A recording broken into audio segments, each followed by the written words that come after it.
Hello ma'am, मेरा नाम कंचन है।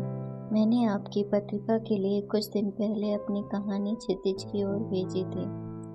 क्या मेरी यह कहानी आपको पसंद आई? क्षितिज की ओर। हाँ, 1 मिनट। सॉरी कंचन जी, आपकी कहानी अस्वीकृत है। दरअसल आपने लिखा तो अच्छा है, पर कहानी में कुछ नएपन की कमी है। आपने हमारी पत्रिका में छपी कहानियाँ तो जरूर पढ़ी होंगी, तो आप उस हिसाब से भाषा पर भी थोड़ी मेहनत कीजिए। मैम, इस बार भी अस्वीकृत। पिछले कई सालों से मैं यह अस्वीकृति झेल रही हूँ। हर बार कोशिश करती हूँ कुछ नया लिखने की, पर हर बार अस्वीकृत हो जाती है। आप निराश मत होइए कंचन जी। कहानी के अस्वीकृत होने से दिल छोटा मत कीजिए। आप बस लिखती रहिए और इसे अपनी असफलता भी मत मानिए, बल्कि असफलता ही सफलता की मंजिल पाने की राह बनाता है। आप प्रयास करते रहें। कोई बात नहीं मैम, मैं कुछ और अच्छा लिखने का प्रयास करूंगी और मुझे विश्वास है कि एक न एक दिन मेरी कहानी को आपकी पत्रिका में जरूर जगह मिलेगी। धन्यवाद। कहकर उन्होंने फोन रख दिया। माँ को लिखने का बेहद शौक था, पर अपनी गृहस्थी को संवारने में माँ अपने लेखन के शौक को संवारना भूल गई थी। पिछले कुछ सालों में माँ पुनः लेखन क्षेत्र में सक्रिय हो गई थी। वे अक्सर अपनी कहानी व लेख अपनी प्रिय पत्रिका में छपने के लिए भेजती थी, परंतु हर बार वहां से अस्वीकृत हो जाता। उनकी हार्दिक अभिलाषा थी कि उनकी प्रिय पत्रिका में उनकी कहानी या किसी लेख को जगह मिले। हर बार अस्वीकृति सुनकर वो आहत और निराश होकर कुछ क्षण के लिए बैठ जाती, पर फिर अचानक उठकर एक पर्ची पर कुछ लिखती और फिर उसे गुल्लक में डाल देती। पर्ची गुल्लक में डालकर वो अपने आप को बहुत हल्का महसूस करती थी। फिर एक नई आशा, नई फुर्ती और खुशी के साथ अपने जीवन में व्यस्त हो जाती। ऐसा वो सालों से करती आ रही थी। कंचन, लोग गुल्लक में पैसे इकट्ठा करते हैं, पर तुम पर्चियां? व्यंग्यात्मक टिप्पणी देते हुए उसके पति उमेश हंसने लगे। माँ ने पापा के इस व्यंग का उत्तर एक नीरसता भरी मुस्कुराहट से दिया। माँ, मैं बचपन से आपके इस गुल्लक को देख रही हूँ। आखिर आप इन पर्चियों में क्या लिखकर गुल्लक में डालती हैं? मैंने माँ से पूछा। मुस्कान बेटा, यह गुल्लक मेरी सहेली है। इस गुल्लक में मेरा अस्तित्व, मेरी स्मृतियाँ, मेरा मान सम्मान सुरक्षित है। मैं समझी नहीं माँ। बेटा, वक्त आने पर समझ जाओगी, पर हाँ, एक बात का याद रखना, तुम लोग मेरी गुल्लक से दूर रहना। कहकर वो किचन में चली गई। गुल्लक के विषय में वो कभी बात करने में रुचि नहीं लेती थी। बचपन से आज तक मैंने कभी भी माँ को निराश और हताश नहीं देखा। मेरे लिए तो वो सुपर मॉम थी, जिन्हें हमेशा सिर्फ मुस्कुराते और खुश देखा था। उनका सर्वस्व तो उनका घर परिवार था, जिसे वह स्वर्ग का दर्जा देती थी। बिना किसी शिकायत के वह बड़ी शिद्दत से अपने कर्तव्य का निर्वाह कर रही थी। पूरे घर का एक एक कोना, एक एक चीज उनके करीब थी, परंतु एक छोटी सी चीज उनके लिए सबसे अनमोल थी, और वो थी गुल्लक, जो मेरे लिए सदा जिज्ञासा और कौतूहल का विषय बनी रहती थी। वो उनकी गुल्लक नहीं, बल्कि उनकी सहेली थी। उनकी गुल्लक को हाथ लगाने की इजाजत किसी को नहीं थी। अक्सर वो अपनी व्यस्त जिंदगी से कुछ लम्हे चुरा कर एकांत में अपनी आराम कुर्सी पर बैठकर अपनी गुल्लक को निहारती थी और अपनी यादों के समंदर की लहरों को अपने हृदय से टकराते देखती थी। इन पलों पर उनका एकाधिकार था, जो उनको अत्यंत सुकून प्रदान करते थे।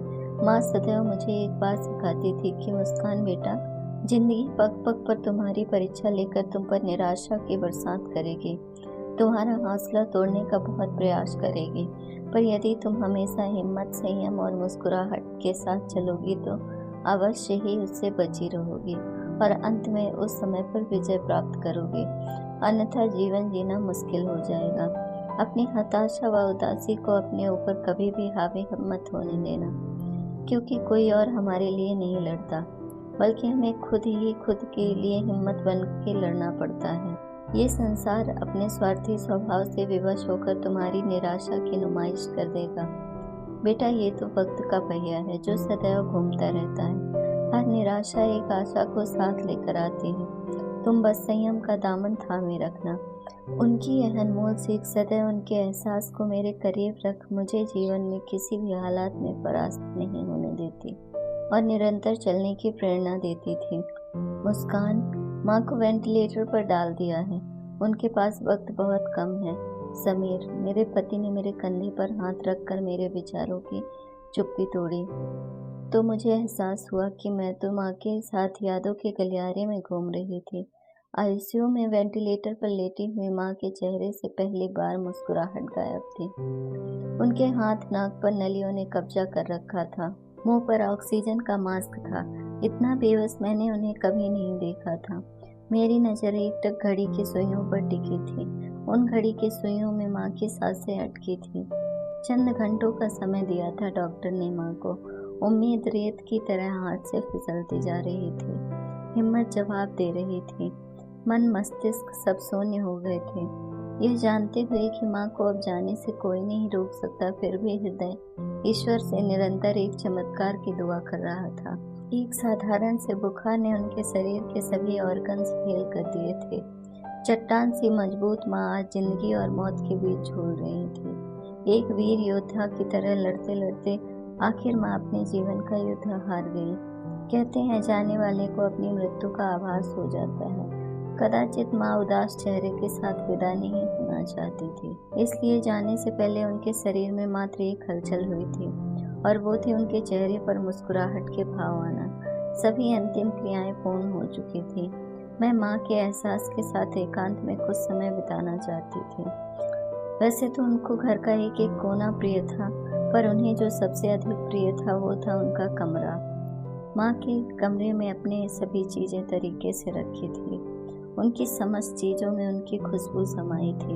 मैं उनकी आराम कुर्सी पर बैठकर उनके होने के एहसास को महसूस कर रही थी कि तभी अचानक मेरी नज़र उनकी गुल्लक पर पड़ी। उनकी गुल्लक, उनकी सहेली, जो उनके जाने के बाद बहुत अकेली हो गई थी। उसने अपनी सहेली को खो दिया था। मेरे मन में द्वंद्व चल रहा था कि गुल्लक खोलूं या नहीं।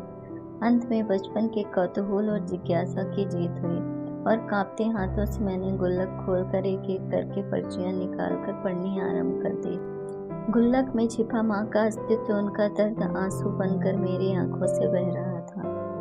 आज इस बात का मुझे एहसास हुआ कि कैसे एक निर्जीव गुल्लक सिर्फ रुपए पैसे सजोकर रखना ही नहीं जानती, बल्कि सजीव होकर किसी का साथी बनकर उसके जीवन के उतार चढ़ाव में उसको संभालने की एक अहम भूमिका भी निभा सकती है।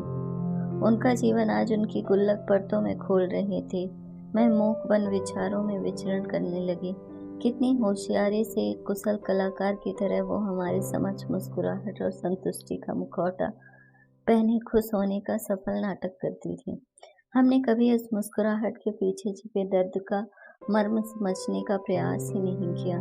सदैव इसी भ्रम में रहे कि माँ का जीवन खूबसूरत रंगोली से सजा है, जिसमें चिंता और गम की कोई रंग ही नहीं है। सच कहा था उन्होंने। इस गुल्लक में उनका अस्तित्व और उनकी निराशा है। उनके हृदय के भीतर की पीड़ा का मात्र एक ही साथी एवं साक्षी था, उनका गुल्लक। जैसे जैसे गुल्लक की पर्चियां खुल रही थी, वैसे वैसे उनका दर्द गुल्लक से निकल रहा था। उनका जीवन एक चलचित्र की तरह आंखों के सामने चलने लगा। सवेरे से घर का सारा काम पूरा करके रात को बिल्कुल थक कर चूर हो जाती हूँ, पर इस थकावट का एहसास सिवाय मेरे और किसी को भी नहीं है। आज उमेश ने तीसरी बार गर्भ में कन्या होने के कारण मेरा गर्भपात करा दिया। बेटियों के प्रति ऐसी छोटी सोच वाले इंसान के साथ दम घुटता है मेरा। क्यों नहीं बचा पाई मैं अपनी बेटियों को? ईश्वर का शुक्र है कि इस बार मेरा गर्भ 1 माह से अधिक होने के कारण बच गया। मेरी बेटी मेरी गोद में अपनी आंखें खोलेगी, मुझे माँ बनकर मुझे संपूर्ण स्त्री बनाएगी। उमेश ने मुझे कन्या को जन्म देने का दोषी करार कर मेरी आत्मा को छलनी छलनी कर दिया। अरसा हो गया है उमेश को मुझसे प्रेम के 2 शब्द बोले। अगर पति ही ऐसा हो तो एक स्त्री खोखली हो जाती है। आज फिर मेरी कहानी मेरी प्रिय पत्रिका में रिजेक्ट हो गई थी। कोई बात नहीं, आज नहीं तो फिर कभी सही। क्यों अपने अहंकार में डूबकर मेरे मायके वालों को तुच्छ समझकर हर बार उमेश उनका अपमान करते हैं? उनका अपमान मुझसे और नहीं सहा जाता।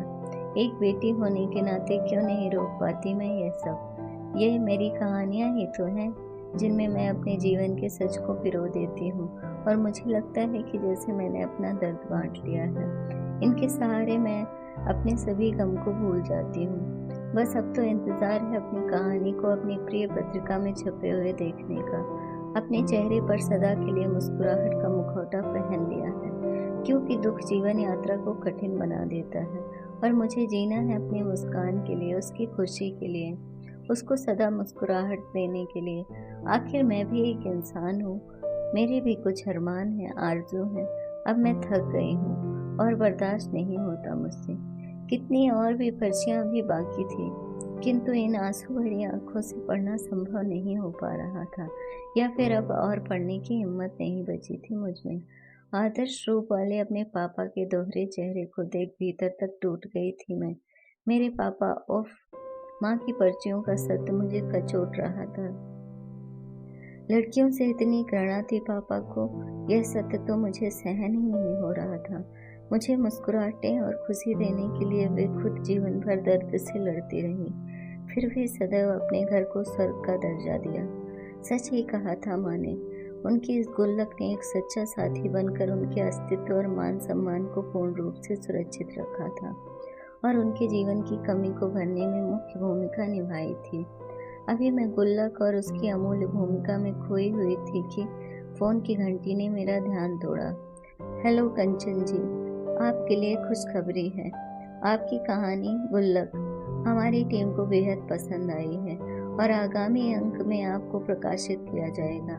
फ़ोन माँ के प्रिय पत्रिका वालों का था। आखिरकार माँ की तमन्ना पूरी हो गई। यह सुनकर आंसू सब्र का बांध तोड़कर झरने की तरह बहने लगे। मुझे समझ नहीं आ रहा था कि इसे खुशखबरी मानूं या फिर, पर हाँ, यह सुनकर माँ को अवश्य ही मुक्ति मिल गई होगी। अगर आपको हमारी स्टोरी अच्छी लगी हो तो अपने दोस्तों के साथ भी शेयर कीजिए और कमेंट में ज़रूर बताइए कि कैसी लगी हमारी ये कहानी।